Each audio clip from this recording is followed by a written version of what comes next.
안녕하십니까, 레핏입니다. 12월 22일이고요. 오늘은 이제 2025년이 다가오기 며칠 남지 않았습니다. 그래서 2025년이 다가오는데 거기에 대한 시장은 어떻게 이제 흘러갈 것인가에 대해서 한번 생각해 볼 필요가 있을 것 같고요. 제가 계속해서 한국 증시에 대한 리스크를 최근에 부각을 시켜드리고 있습니다. 특히 그 리스크를 최근에서야 계속 부각을 시키는 이유는 어떤 이제 정치적인 이벤트가 생김으로써 그 리스크가 더 가속화되었고 우리나라에 대한 그런 신뢰도에 대한 문제가 좀 발생했기 때문에 여기에 대한 문제들이 발생하고 그 다음에 내년에 다가오는 미국의 이제 대통령 트럼프 대통령의 취임식에 의해서 여러 가지 이제 이 지표들이 영향을 받을 텐데요. 그래서 그런 것들을 우리가 좀 주목을 해야 된다라고 생각을 하고 거기에 대한 준비를 좀 해야 된다라는 취지에서 이 내용을 좀 전달 드리고자 합니다. 자, 순차적으로 한번 지표들을 분석하면서 이번 영상을 진행해 보도록 하겠습니다. 자, 미국 PCE 지표 먼저 말씀드릴 거고요. PCE 지표는 개인 소비 지출 물가 지수인데요. 미국이 이제 최근에 물가 지표에 대해서 상당히 경계를 하고 있습니다. 그 이유는 생각만큼 이제 물가가 빠르게 떨어지지 않고 있고 다시금 올라갈 수 있는 위치까지 지금 물가가 크게 떨어지지 않고 있기 때문인데요. 지금 PCI 지표와 CPI 지표를 주목을 하고 있는데 다행히도 이번에 미국의 PCI 지표가 2.4% 정도가 나오면서 예측 대비해서는 낮게 나왔습니다. 그럼 뭐 우리는 항상 이제 대부분 기사를 접하기 때문에 여기 뭐 얼마나 어떤 추세를 그리면서 움직이는지를 보기가 좀 어려운데요. 이제 제가 그 그래프를 좀 가져와 봤습니다. 그래서 20년도에서부터 지금 24년도까지에 대한 추세인데요. 이제 코로나 발생 이후에 금리를 급격하게 떨어뜨리면서 물가 상승이 굉장히 크게 나옵니다. 그 이후에 인플레이션을 이제 인정을 하고 금리를 급격하게 높이면서 다시 물가를 떨어뜨리는데요. 근데 사실상 지금 이제 고금리를 꽤 오래 유지를 했는데 이 코로나 이전에 물가 수준만큼 완벽하게 이 물가가 떨어지지 않았다라고 볼 수가 있겠습니다. 그래서 여전히 이제 물가 지표는 네, 크게 고점 대비해서는 떨어지긴 했지만 좀 안정적인 범위까지 들어왔다라고 생각하기에는 좀 불안한 요소가 있죠. 그래서 여기서 이 1년 정도부터 1년 전부터 뭔가 물가에 대한 하락률이 둔화되기 시작했다는 것을 우리가 볼 수가 있고요. 실제 지표들도 거의 비슷한 수준으로 형성이 되고 있습니다. 자, 이게 물가가 이제 더 떨어지지 않고 고착화가 되는 그런 우려감들이 있기 때문에 이 고금리를 계속 유지를 하고 있고 고금리를 조금씩 이제 떨어뜨리기 위한 작업들을 하고 있는데요. 굉장히 조심스럽게 그 준비를 하고 있습니다. 그래서 지금 이제 이 금요일에 이 물가 지표가 생각보다는 네, 좋게 나왔다라고 평가를 받고 있는데 사실상 네, 이전보다는 조금 이제 올라가는 추세로 여기서 반등을 하고 있다. 그러나 이전에도 그런 구간은 있었기 때문에 내년에 이제 1월달, 2월달 뭐 이렇게 좀 더 데이터를 봐야 될 것 같다라는 생각입니다. 그래서 그렇게까지 우리가 좋아할 만한 상황은 아니다. 미국 소비자 물가 지표도 마찬가지입니다.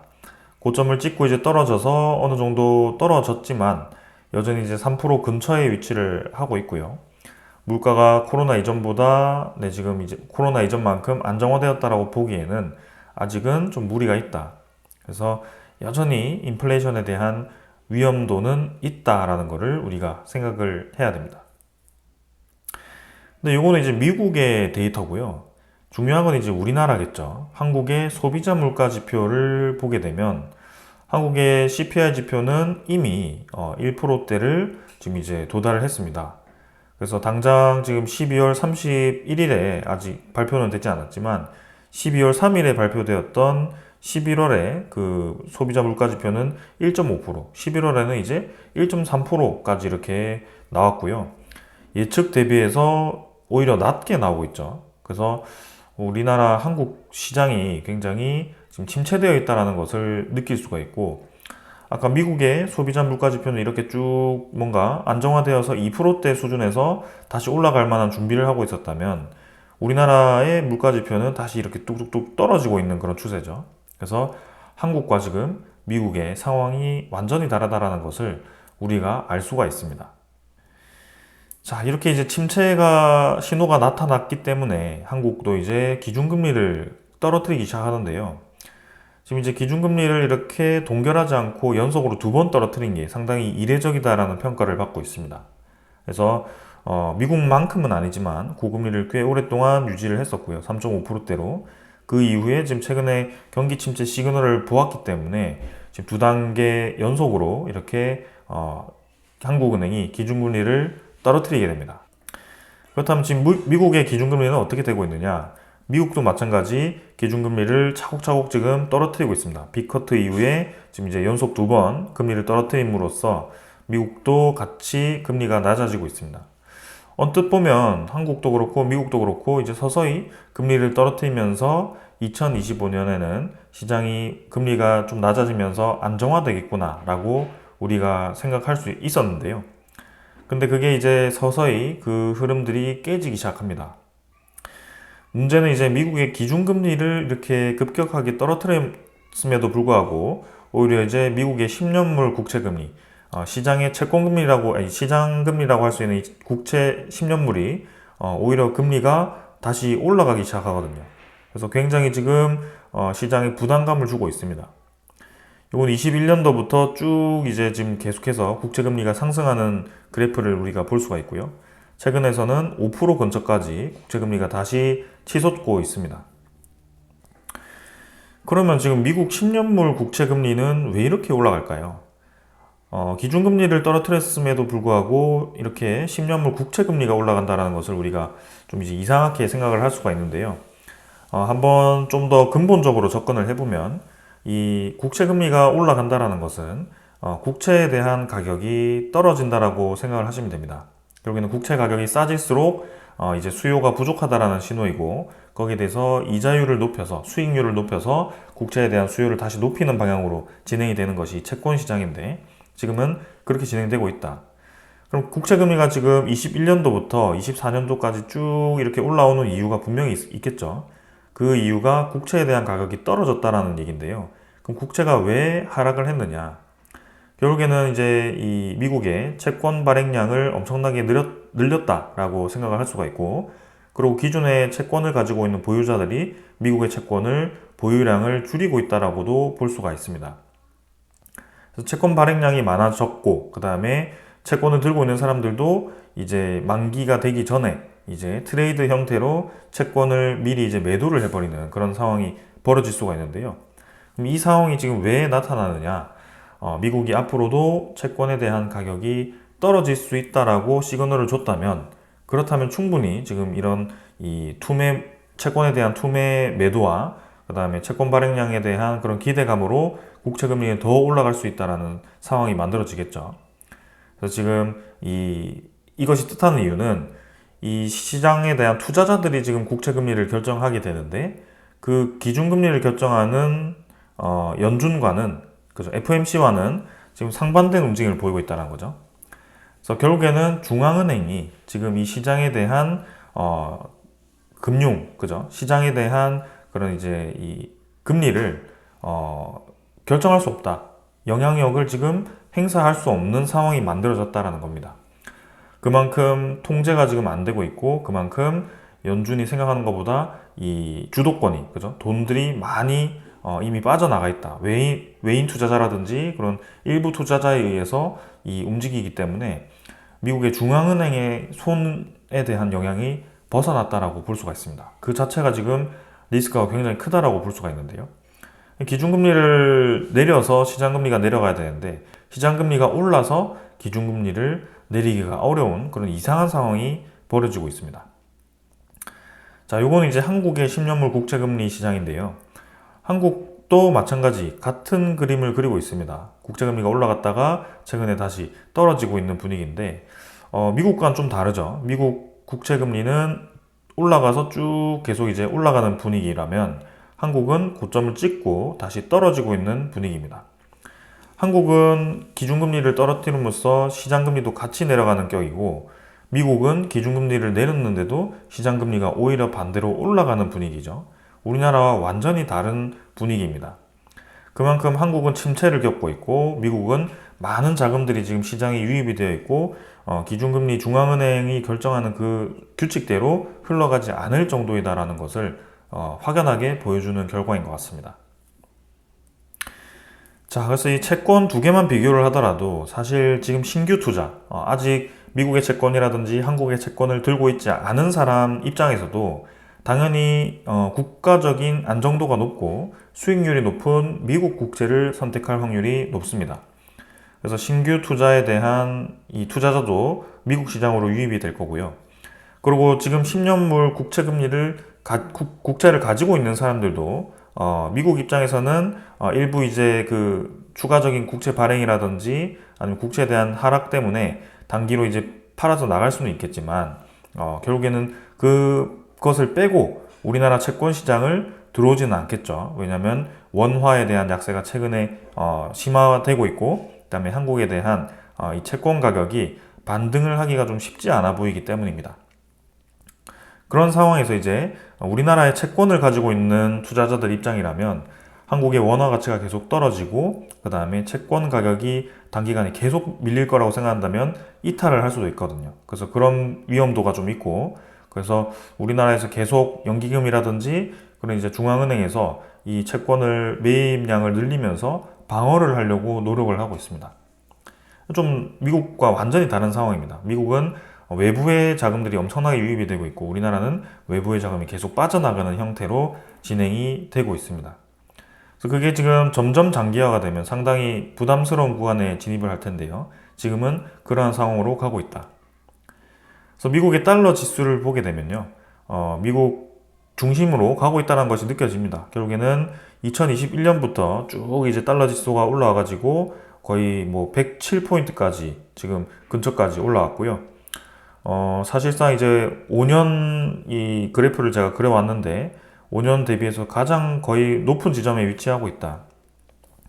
22년도 요때 이제 가장 높은 지점을 찍고 조금 지금 낮은 위치이긴 하지만 확실히 지금 저항 라인을 만들고 달러 지수가 떨어지지 않고 있다는 뜻입니다. 이게 굉장히 부담스럽거든요.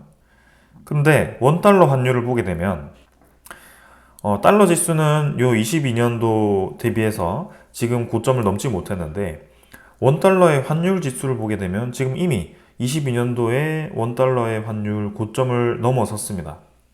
지금 1444원이라고 마감이 되어서 이렇게 지표가 나타났는데, 사실 이제 지금 고점을 이미 1460원까지 뚫어놨거든요. 그래서 지금 굉장히 원화가 상대적으로 더 약세를 띠고 있다. 다른 저 달러 지수라는 것은 이제 다른 이제 국가들과 좀 비교를 한 것을 평균을 해서 나타낸 수치라면, 이 원달러는 이제 우리나라 한국 지표와 딱 비교한 것이기 때문에 지금 한국이 상대적으로 세계에 대비해서 이 화폐 가치가 더 빠르게 낮아지고 있다는 것이 이 그래프를 통해서 나타나는 것입니다. 지금 5년 근래에 환율이 가장 높은 상황이다. 그래서 아까도 얘기했듯이 이것이 모든 이 지표들과 연결이 되어 있는데요. 결국에는 환율이 지금 높아진다라고 예상이 된다면 우리나라에 투자하고 있는 외인 투자자들이 하루빨리 원화를 팔고 달러를 사는 것이 유리할 겁니다. 그러면 계속해서 미국 증시로 이동을 하거나 미국의 채권 시장으로 이동을 하거나 그렇게 진행이 될 거고요. 우리나라 입장에서는 주식이 매도가 될 거고 한국 채권 시장에서 외국인 투자자가 이탈을 할 거고, 그런 식으로 진행이 될 겁니다. 그래서 이 환율이 굉장히 지금 영향을 크게 줄 수밖에 없다라는 것입니다. 자, 근데 이제 그 상황을 반대로 이제 우리가 극복하기 위해서는 환율이 떨어져야겠죠. 우리가 원화에 대한 가치가 다시 높아질 수 있다. 외국인들이 다시 끌어오기 위해서는 미국의 달러도 아직 강세이지만 원화의 가치가 여전히 증명되고 있다, 괜찮다. 그래서 우리나라 아직 안전하다라는 것을 좀 보여주어야 되는데, 사실상 그러기 위해서는 우리나라가 다시 금리를 올리거나 혹은 미국이 금리를 빠르게 내려야 됩니다. 그죠? 근데 지금 그러한 상황이 될 거냐? 그거를 이제 우리가 보게 되면, 제가 이제 제목 그대로입니다. 위태로운 한국 경기와 아직도 강한 미국 경기입니다. 그래서 한국 경기가 위태롭기 때문에 금리를 높일 수 없는 상황이고 금리를 계속 내려야 되는 상황이다. 미국은 경기가 아직도 강해서 소비자 물가 지표라든지 그런 개인 물가 지표라든지 이런 것들이 아직도 높다. 그래서 금리를 계속 높게 유지를 해야 된다. 내리는 양을 줄일 거다라는 것입니다. 그럼 이게 또 상반되는 금리 정책이기 때문에 점점 더 우리나라의 원화 가치가 떨어지는 방향으로 진행이 될 수밖에 없고 지금 현재 상황이 유지만 되어도 상당히 어려운데 우리나라는 지금 금리를 더 내릴 수밖에 없는 상황이 가고 있다는 것이 상당히 우려스럽습니다. 자, 그래서 이미 우리나라의 내년 성장률이 상당히 낮게 예측이 되고 있습니다. 지금 2% 초반대였다가 또 1% 후반대였다가 점점 이제 내려가고 있거든요. 우리나라 경기에 대한 그런 예측 지표들이 실시간으로 떨어지고 있습니다. 그만큼 지금 환율이 너무 올라가니까 점점 더 좋지 않을 것 같다라는 예측이 커지고 있습니다. 그래서 설 전후에 추경을 풀어야 된다라고 얘기를 하고 있고요. 하는 예상치는 1.9%, 전망이 한 명뿐이고 지금 이제 1월에 기준금리 동결 필요하다라는 것이 60%, 그래서 좀 더 높죠. 그래서 경기냐 환율이냐 이제 이 고민이 굉장히 깊어지고 있는 상황이다라는 것입니다. 그래서 내년 성장률에 대한 전망이 너무 좋지 않습니다. 1.7%가 53%고요. 1.7%보다 낮은 게 26.7%입니다. 그래서 지금 좋게 예상하는 해는 게 1.9%인데 그것조차도 거의 없다. 그래서 우리 경제 전문가들이 예측하는 것이 80% 이상이 1.7%보다 내년 경제 성장률이 떨어질 거다라고 보고 있고요. 내년에 대한 추경이 필요하다라는 것이 지금 80%입니다. 근데 요거를 이제 언제 내리느냐가 상당히 또 고민스러운 상황이겠죠. 자, 그리고 이렇게 내년 경제 성장률이 1%대 전망이 나오면서 이렇게 뭐 경기도지사, 김동연 경기도지사에서도 30조 원 슈퍼 추경을 해야 된다. 빅커트를 해야 된다라는 얘기를 하게 됩니다.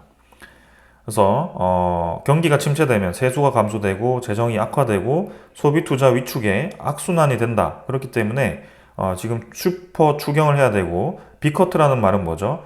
0.5% 금리 인하를 기준금리 인하를 해야 된다라고 얘기를 하고 있습니다. 그리고 실제로 이 노무라 이 증권가에서도 내년에 한국은행이 기준금리를 연 2.25%까지 인하를 할 거다라는 전망을 하였고요. 그렇다는 것은 지금 3.0%에서 0.75%까지 더 낮춰서 3번 내리겠다라는 베이비 스텝을 3번 내린다라고 평가를 하는 것 같습니다. 자, 근데 여기서 문제는 미국의 3분기 성장률이 3.1%다라고 이제 발표가 되었고요. 계속 미국은 성장률이 높습니다. 그래서 내년에도 지금 좋을 거라고 분석이 되고 있기 때문에 우리나라가 이제 2025년에 방금처럼 30조 추경하고 금리를 빅커트를 해버리면 당연히 이제 시장에 원화가 풀리게 될 거고요. 그 원화가 풀리면서 달러에 대한 환율이 점점 더 올라가게 될 겁니다. 그래서 거기에 대한 대안 없이 추경을 하는 것도 굉장히 어려운 상황이고 국내 그렇다고 추경을 하지 않고 돈을 풀지 않으면 국내 경기가 엄청나게 침체되기 때문에 그것도 우려스럽다. 그래서 제가 보았을 때는 정말 진퇴양난이라는 말이 지금 이때 쓰이는 것이 아닐까라는 생각이고요. 추경을 해버리면 이제 고환율을 인정하게 되는 것이고 환율을 방어를 하더라도 이제 외환 보유고가 우리가 굉장히 많이 감소해 있는 상황입니다. 근데 외환 보유고 아직도 뭐 4천억이 있다, 4천억 달러가 있다라고 볼 수도 있겠지만 지금 2021년 대비해서 4,600억에서 4천억, 한 600억 달러가 날라갔습니다. 근데 이번에도 그 고환율을 부추겨서 환율을 방어하겠다라고 이 외환 보유고를 쭉쭉 써버리면 과연 이제 어떻게 될 것인가? 우리 개인 입장에서는 뭐 4천억에서 3,800억 되고 3,500억 되고 이건 뭐가 중요하겠어 라고 생각하시겠지만, 외국인 투자자, 대외 투자자들이 보기에는 안 그래도 지금 GDP 대비해서 외환 보유고가 낮은 우리나라인데, 실제로 비율이 많이 낮습니다, 우리나라가. 근데 그게 점점 떨어져서, 이게 가속화되는 게 눈에 보인다라고 하면, 한국도 이상한데 라는 생각을 할 수도 있을 것 같습니다. 특히 원화에 대한 가치가 점점 떨어지는 환율이 높아지는 방향으로 계속 진행이 된다면 외국인 투자자에 대한 이탈은 가속화될 수밖에 없습니다. 그래서 국내 이 경제는 활성화를 시킬 수는 있겠지만 환율이 계속 올라감으로써 사실상 환율에 의해서 다시 어려운 상황이 만들어지는 악순환이 벌어질 수도 있다. 섣불리 지금은 우리나라의 금리를 떨어뜨릴 수가 없는 상황이다라는 것도 우리가 생각을 좀 해야 됩니다. 어떤 선택을 하든지 지금은 우리는 지금 굉장히 어려운 상황에 직면을 하고 있다. 자, 근데 그 와중에 이제 미국도 그렇게 좋은 상황은 아닙니다. 경제 성장률 좋고 달러 지금 환율 이렇게 쭉쭉 올라가가지고 달러 강세, 미국 우선주의가 지금 잘 완성되는 것 같은데 결국에는 이 미국도 지금 상당히 지금 위태위태하다라는 시그널이 나오고 있습니다. 그 내용들을 한번 보면 이제 트럼프 대통령이 취임식을 하기 전에 미국 민주당에서 지금 이제 부채 한도를 상향시키자라는 그런 트럼프, 그죠? 공화당의 제안을 사실상 무시를 했죠. 그래서 요거를 이제 빼고 통과시키는 강수를 뒀는데 트럼프 쪽 공화당에서도 상당히 반발을 많이 했습니다. 그래서 내년에 트럼프가 펼치고자 하는 그런 정책의 힘을 받기 위해서는 결국에는 예산안이 늘어야 된다. 예산을 많이 편성해야 된다라는 것이 느껴지는 거고요. 결국 이제 부채 한도 빼고 통과는 했지만 셧다운은 모면했지만 트럼프 입장에서는 별로 이게 좋은 상황은 아닐 겁니다. 그래서 셧다운 시한을 40분 넘겨서 가결이 되었는데 뭐 결국에는 통과가 되었습니다. 그러나 공화당에서는 이제 정책을 위해서 내년에 부채 한도 별도로 증액시키겠다라고 자체 합의를 한 거고요. 이 상원과 하원을 모두 이제 이 공화당에서 유리하게 가져갔기 때문에 뭐 저렇게 정책을 펼치는 데는 문제가 없다라고 판단을 한 것 같습니다. 그러면 이게 의미하는 게 무엇이냐? 미국의 예산 싸움이 왜 나타나느냐가 중요한데요. 첫 번째는 미국이 지금 디폴트를 겪을 만큼 그만큼 예산을 빡빡하게 쓰고 있다라는 뜻입니다. 계속 이게 증액을 시키지 않으면 예산에 대한 한도를 증액시키지 않으면 미국이 디폴트를 겪을 수 있는 그런 상황까지 왔다라는 거. 그 다음에 두 번째는 내년에도 계속 트럼프는 미국의 채권을 찍어내겠다라는 발표를 한 겁니다. 채권을 마구마구 찍어내면 어떻게 되죠? 아까 얘기했듯이 채권 가격이 떨어지게 될 거고 채권 금리가 올라가게 되겠죠. 채권 금리가 올라간다는 것은 아까 얘기한 시장 금리가 올라간다는 것이고 결국엔 기준 금리와는 또 반대의 방향으로 향하고 있습니다. 이 시장 금리가 높으면 높을수록 우리나라 증시에는 상당히 불리하다고 말씀을 드렸고 왜냐하면 신규 투자자 입장에서는 한국의 낮은 금리보다는 미국의 높은 금리를 선택할 확률이 크고 그리고 이렇게 이제 이 시장 금리가 높음으로써 고금리가 유지된다라고 생각하면 이제 계속해서 미국의 달러 강세가 생기게 될 겁니다. 그러면 환율이 같이 올라가게 될 거고 우리나라의 원화 가치가 떨어짐으로써 코스피에 대한 매력도가 점점 떨어질 거고 우리나라의 채권 이 외국인 투자자들도 빠져나갈 수 있는 아주 위험한 상황이 만들어지고 있다는 것입니다. 그래서 트럼프가 지금 그러한 방향으로 세계를 이끌어 나가고 있고 우리나라가 안 그래도 경기가 침체가 되었는데 국외적으로는 저렇게 진행이 되고 있다. 근데 지금 미국의 정부의 부채를 보시게 되면 2020년도에 갑작스럽게 이제 이 부채 비율이 상당히 급격하게 늘어납니다. 그래서 GDP 대비 정부 부채인데 미국의 GDP가 어마어마하게 클 텐데 120%를 지금 넘어선 상황이거든요. 뭐 지금 123% 아래 이렇게 위치를 하고 있지만 상당히 높게 이 미국의 부채가 유지가 되고 있습니다. 결국에는 이 부채가 이렇게 늘어났다는 것은 모두 다 부동산, 그 다음에 뭐 비트코인 아니면 뭐 미국의 나스닥, 다우 이쪽에 다 들어간 거고요. 위험 자산이 그만큼 부풀려져 있다는 것을 보여줄 수 있는 대목입니다. 근데 이렇게 높은 부채를 또 상향시키겠다라고 지금 트럼프가 얘기를 하는 거고 그게 계속 늘어날 수 있을까에 대해서 우리가 의구심을 가질 수밖에 없습니다. 자, 미국 대비해서는 우리나라는 상대적으로 GDP 대비해서 부채가 상당히 적습니다. 50.4%밖에 되지 않습니다. 23년 기준으로요. 자, 이게 상당히 이제 이 비교되는 대목이죠. 그러면 우리나라 괜찮은데 우리나라 왜 이렇게 빚을 많이 안 지나요? 라고 생각을 할 수가 있습니다. 미국은 기축통화국이고요. 미국은 달러를 찍음으로써 달러를 사고 싶은 사람들이 굉장히 많습니다. 근데 우리나라는 원화를 마구잡이로 찍으면 점점 이 환율이 높아지기 때문에 원화를 마음대로 찍을 수 없는 상황인 거고, 그리고 국채를 발행하더라도 외국인 투자자에 대한 이 매입이 상대적으로 미국보다 훨씬 작을 겁니다. 그렇기 때문에 부채가 당연히 미국 대비해서 작을 수밖에 없고, 지금 이 30%에서 50%로 증가를 한 이것도 상당히 우리나라 펀더멘탈 입장에서는 위험할 수 있는 상황이다라고도 판단이 되기도 하거든요. 왜냐하면 외국인 투자자에 대한 이 자금들이 많이 유입이 되어서 그만큼 부채 비율이 늘어났다고 하면 외국인 투자자에 대한 영향도가 커질 거고, 특히 이렇게 환율이 불안정한 상황이 만들어졌을 때 그 외국인 투자자에 의해서 크게 흔들릴 수 있는 상황이 만들어진다는 것입니다. 그래서 그게 지금 이 GDP 대비 부채 비율인데요.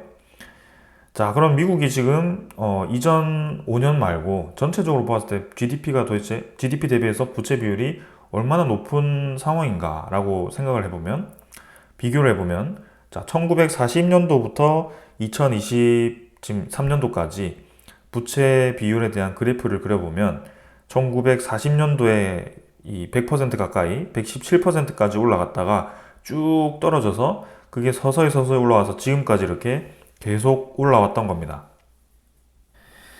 자, 그래서 미국은 지금 그 어느 때보다도 부채가 많고 그 어느 때보다도 이자가 많다. 부채가 많다는 것은 당연히 갚아야 될 이자가 많다는 것이고, 그 이자가 어느 한 곳이라도 문제가 생기게 되면 도미노처럼 무너질 가능성이 있다는 것도 우리가 생각을 해야 됩니다. 자, 그럼 미국이 또 한 번 채권을 발행을 할 거고, 그 채권을 누군가가 사줘야 될 텐데, 미국의 채권 시장을 보았을 때 미국의 채권을 가장 많이 들고 있는 나라가 일본입니다. 네. 여러분들 이거 굉장히 의외죠? 일본이 굉장히 많이 들고 있고요. 중국도 그 두 번째로 들고 있고, 그 다음에 영국, 그 다음에 독일, 그 다음에 벨기에, 뭐 이런 식으로 룩셈부르크인가요? 네, 이런 쪽도 들고 있고요. 이렇게 여러 국가들이 미국의 채권을 매입을 해주었기 때문에 미국이 이제 그것을 토대로 예산안을 편성하고 그렇게 진행을 하는 겁니다. 자, 근데 지금 이제 전 세계적인 상황을 보았을 때, 지금 우리나라만 이렇게 미국 강달러 정책으로 힘든 게 아니거든요. 유럽도 그렇고 지금 다른 국가들도 강달러에 의해서 상당히 어렵고, 이 자금들이 다 미국으로 쏠리다 보니까 본인들의 이 경기가 좋지 않습니다. 그래서 최근에 유럽 내에 있는 프랑스, 독일도 성장률이 1%대 혹은 거의 마이너스까지 가는 경우도 지금 생기는 상황이고 상당히 지금 어려운 상황인데, 자, 제가 얘기하고 싶은 것은, 그러면 이제 미국의 채권을 누가 매입을 해줄 건가? 내년에 트럼프가 발행을 한다 했을 때 미국의 채권을 누가 살 거냐라는 것이 상당히 큰 문제입니다. 그래서 이제 미국의 채권을 사줄 수 있는 그게 없으면 결국에는 달러를 또 찍어서 그거를 계속 이제 채권을 매입하는 데 쓸 거고, 그렇다는 것은 기준금리를 내리거나 그런 식으로 이제 차선책을 또 선택을 할 겁니다. 근데 파월이 딱 도장을 찍었죠, 지금. FOMC의 의장인 파월 의장이 내년에는 금리를 2번 내리겠다. 왜냐하면 인플레이션이 우려된다라고 얘기를 했기 때문입니다. 근데 트럼프는 그걸 이제 채권을 계속 발행해서 미국의 이제 이 예산을 편성하고 정책을 펼치기 위해서는 채권을 찍어내야 되고 지금 이제 예산안을 마련해야 된다. 그러면 기준금리를 내려야 된다라고 판단할 겁니다. 그래서 지금 그것도 진퇴양난이거든요. 여기서 쭉 내렸을 때 물가가 올라갈 확률이 굉장히 높다. 그래서 CPI 지표라든지 PCE 지표가 또 높게 나오면 그것도 이제 또 스태그플레이션으로 또 갈 수도 있고, 그리고 여기서 계속 고금리를 유지하더라도 우리나라 입장이라든지 이제 미국의 채권에 대한 발행이 없어지면서 예산안이 점점 줄어들게 된다. 어디선가 문제가 생길 수 있다는 거죠. 자, 그런 와중에 일본 은행이 또 이렇게 최근에 금리를 올리기 시작합니다. 한참 동안 마이너스 금리, 마이너스 0.1%를 유지하던 일본이 지금 이제 본격적으로 금리를 높이기 시작했죠. 이번에는 다행히 동결을 해서 크게 영향을 받지 않았는데요. 이미 이 마이너스 금리 동안 어마어마한 엔화가 지금 풀렸고 그 엔화가 전 세계적으로 나가 있는 상황입니다. 근데 여기서 금리를 올리게 되면 당연히 나가 있는 게 다시 일본으로 들어와야겠죠. 그래서 그러한 지금 상황이 만들어진 건데 거기에서 나온 것이 계속 엔캐리 트레이드 청산이다라는 것입니다.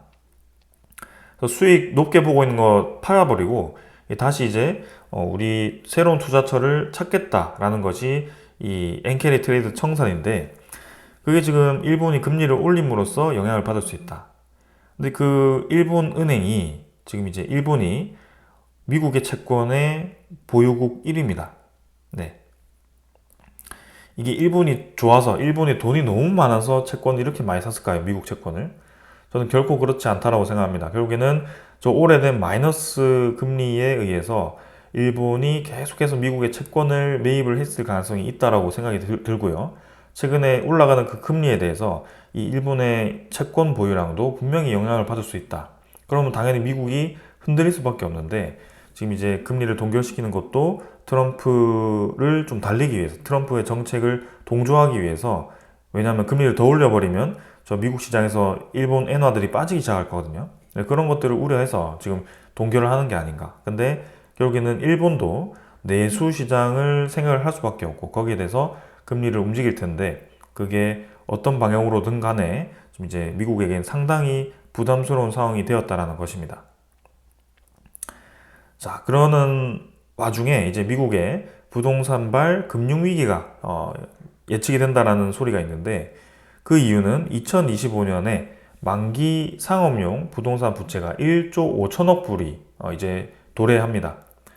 그래서 이 만기를 갚기 위해서 과연 미국이 어떻게 대응을 하느냐에 따라서 그게 이제 좀 달라지게 될 텐데 이미 모건 스탠리가 평가 가치가 40% 이상 떨어질 가능성이 높다라고 이렇게 판단을 하였습니다.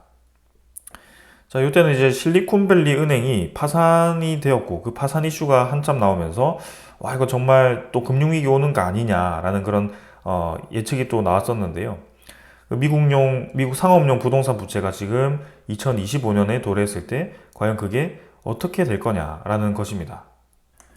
그럼 여기서 우리가 생각해 볼 수 있는 것은 아까 그 SVB 은행이 그죠? 실리콘밸리 은행이 왜 파산을 했느냐를 우리가 생각을 해봐야 됩니다. 분명히 이제 실리콘밸리 은행이 파산한 이유가 있겠죠. 거기에 대해서 우리가 생각을 해본다면 충분히 금융위기가 올 수 있겠구나라고 생각할 수가 있습니다. 이 실리콘밸리 은행이 이제 예금을 많이 가지고 있었을 텐데 그 예금을 가지고 미국 채권 투자를 하게 됩니다. 근데 미국의 채권은 굉장히 안정하죠. 그래서 우리 일반 개인들도 충분히 웬만한 뭐 은행 이자보다 괜찮네 라고 미국 채권을 살 수도 있거든요. 그래서 지금 괜찮은 상황입니다. 근데 왜 이 채권을 삼으로써 파산을 했느냐?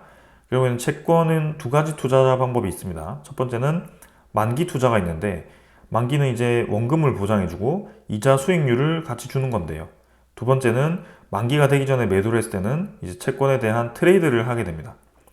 근데 그 트레이드를 이제 할 수밖에 없는 상황이 만들어진다면 상당히 이제 이 채권에 대한 가격에 따라서 손실을 볼 수도 있고 수익을 볼 수 있는 그런 상황이 만들어지는 건데 결국에는 은행이 이 채권을 투자를 했는데 그 투자자들이 이제 어디선가 이제 문제가 생겨서 은행으로부터 돈을 회수를 해야 되는 그런 상황이 생겼다라고 하면 실리콘밸리 은행이 갑작스럽게 이제 자금을 마련을 해야 되는데 그러니까 한마디로 현금성 자산이 지금 많이 없고 미국의 채권을 많이 사놓은 상황이라면 상당히 어려울 수 있다는 거죠. 근데 하필 이 실리콘밸리가 은행이 미국의 채권을 매입했던 그 상황이 지금처럼 시장 금리가 높을 때도 아니고 낮을 때 그러니까 채권에 대한 가격이 높을 때 매입을 했기 때문에 지금 아까 미국의 10년물 국채금리가 어떻게 됐죠? 국채금리는 올라가고 채권 가격은 떨어졌죠. 그래서 실리콘밸리 은행 같은 이런 은행들이 급하게 현금성 자산을 마련하려고 매도를 하고 싶은 게 채권인데 지금 만기가 되기 전에 팔았기 때문에 원금 보장 안 되고 채권 트레이드를 해야 되는 상황에서 채권 가격이 이렇게 급격하게 떨어져 있는 상황이다 라고 하면 당연히 은행이 손실을 볼 수밖에 없고 네, 그렇게 자금이 막히면서 디폴트, 그죠? 파산으로 가게 되는 상황입니다. 자, 이게 의미하는 것이 무엇이냐 하면 지금 과연 미국 GDP 대비해서 지금 122%의 부채가 있다라고 했고, 그리고 상업용 부동산이라든지 저런 많은 부채들이 엄청나게 즐비해 있는데, 그 중에 현금성 자산을 안전하게 많이 보유하고 있는 곳은 몇 곳이나 될까? 그죠? 어디선가 한번 이 유동성 자금이 막히게 된다는 것은 현금성 자산이 이제 없다라는 건데, 그럼 현금성 자산을 만들기 위해서 내 부동산 자산을, 그죠? 비현금 자산들을 매각을 해야 되는 상황이 만들어지는데, 그 자산들이 지금 평가가 떨어져 있다라고 한다면, 특히 미국 채권과 같은 그런 곳에 투자를 했다라고 한다면 지금 충분히 문제가 발생할 수 있다는 겁니다. 트럼프와 같은 이런 정책들이 계속 미국의 채권 가격을 떨어뜨리는 방향으로 갈 거고, 미국 국채 금리가 올라감으로써 이 시장 금리가 높고, 그 다음에 기준 금리가 높음으로써 이자율이 높은 상황이 된다면 계속 이런 악순환이 반복될 겁니다. 그래서 지금 워렌 버핏은 이미 주식을 팔고 현금화를 시작했고요. 채권 투자에 몰입을 하기 시작합니다. 채권 가격 떨어지는데 워렌 버핏은 왜 채권을 투자하느냐? 그것도 이제 의문이죠. 근데 여기에 대해서는 제가 뭐 워렌 버핏과 인터뷰를 한 것도 아니겠지만, 제가 보았을 때는 결국에는 워렌 버핏이 수익을 얻는다라고 했을 때는 만기 투자를 하거나, 만기 투자를 하기 위해서 결국에는 짧은, 그죠? 국채를 투자한다라고 합니다. 그 다음에 이 기준금리가 결국에는 떨어질 거라고 볼 수도 있죠. 미국이 기준금리를 떨어뜨린다는 건 뭐죠? 지금 이제 미국의 경기 침체가 온다라고도 볼 수가 있습니다. 뭐 트럼프처럼 이제 경기 침체 오기 전에 기준금리를 낮춰버리면 이제 인플레이션이 올 수도 있고, 그건 또 좋지 않은 상황인데, 결국에는 워렌 버핏은 그 미래의 상황에 대해서, 큰 이벤트에 대해서 발생할 것으로 예상을 한 것 같고, 거기에 대해서 준비를 하고 있습니다. 자, 그래서 지금 이런 어려운 상황이라는 것을 여러분들께 충분히 좀 설명을 드리고자 한 거고요.